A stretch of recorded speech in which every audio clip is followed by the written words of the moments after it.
안녕하세요. 그나무타임 플러스입니다.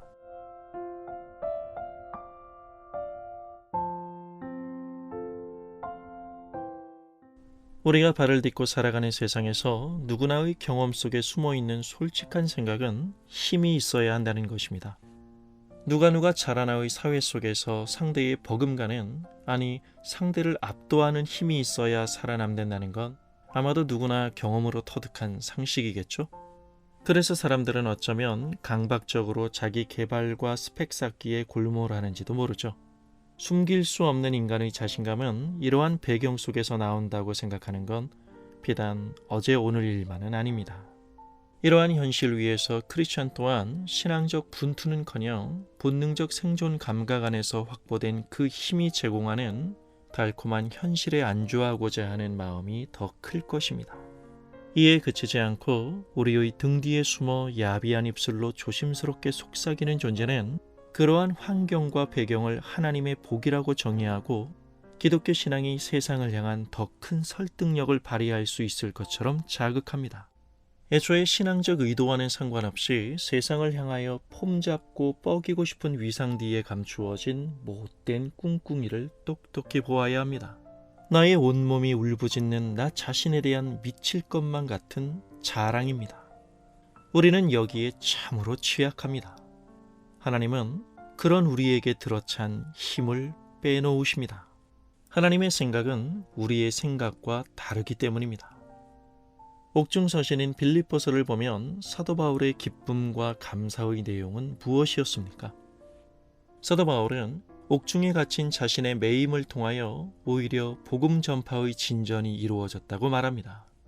복음 전파에 매진했던 바울의 투옥과 고난은 성과주의를 기대하는 사람들에게 어쩌면 복음은 마치 혼란스럽고 맛없는 가르침으로 비춰질 수 있었을 것입니다. 하나님의 목적이 멀어져 보이는 것과 같은 상황 속에서 수많은 책임을 또하는 사도 바울이 엄습하는 초조함과 싸울 필요가 없었던 이유가 무엇이라고 생각하시나요? 하나님이 일하시기 때문입니다. 어떤 조건과 상황에도 결코 매이지 않는 하나님은 우리의 상상 속이 아니라 우리의 현실 속에 살고 계십니다. 그래서 은혜란 하나님의 현실을 들여다볼 수 있는 눈을 갖는 것이기도 하죠. 우리는 착각하지 말아야 합니다. 하나님이 행하시는 일은 사람의 천재성이나 규모와 세의 문제가 아니기에 인간의 형편없는 생각으로 믿음의 성역을 넘어서는 안 됩니다. 우리가 하나님을 업고 뛰는 것을 믿음이라고 말하지 않습니다. 믿음이란 하나님의 주권적인 열심을 바라보는 것 아닙니까? 그래서 어떤 고백이 가능해지나요? 모든 것이 합력하여 선을 이루게 하시는 하나님의 능력입니다. 그러므로 하나님의 시간을 우리의 24시간 속에 어떻게든 끼워 넣어야 합니다.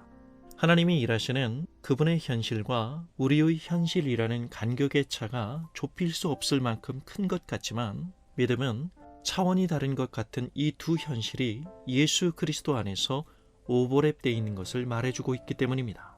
우리의 약함을 통해 하나님의 강함을 드러내시는 것입니다. 오늘의 시간 속에서도 분명 숨어있을 하나님의 열심에 민감해질 수만 있다면 현실의 답답함 속에서도 하나님과의 엇박자가 아닌 참된 헌신으로 나를 드릴 수 있을 것입니다. 감사합니다.